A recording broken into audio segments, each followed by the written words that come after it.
Can you tell us more about this book that you're writing, Joe? Yeah, I had an idea about a guy who was burying things in his backyard, and I had an idea of what he was burying, and that was all I knew. So I had to write a story around the idea. And I've never written a book before. I have never written what a character has thought, ever. Because you can't write what characters think in screenplays, because they have to say it, or it's got to be a voiceover, and I've always been of the anti-voiceover school. Although I know it comes in handy, it's really lazy screenwriting, sorry.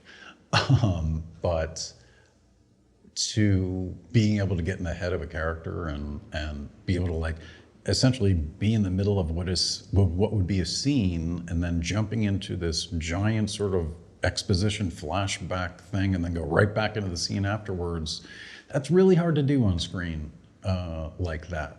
You can't hear what what one character's thinking, these little tiny things that you can throw out. And also it's just fun to play with words and try to find, I go through and I'll catch myself saying a phrase more than once because I'm only one person and I only have so many phrases, but I'm going through and I'm like, yeah, I said that. I've already said that. I can't use that little linguistic thing again. So it's a lot more solitary than screenwriting, because I think it takes longer depending on the screenplay, but I think writing a book takes longer, and it's also harder to, it's always hard to get somebody to read your screenplay and give you feedback. It's really worse for a book. I planned on paying an editor. A friend of mine who worked as a journalist, went to school for journalism, has offered to edit it, so he's editing it. So I'm lucky in that regard, because he's really a stickler for all the grammar and all the things and all the, and he goes through everything 4 times.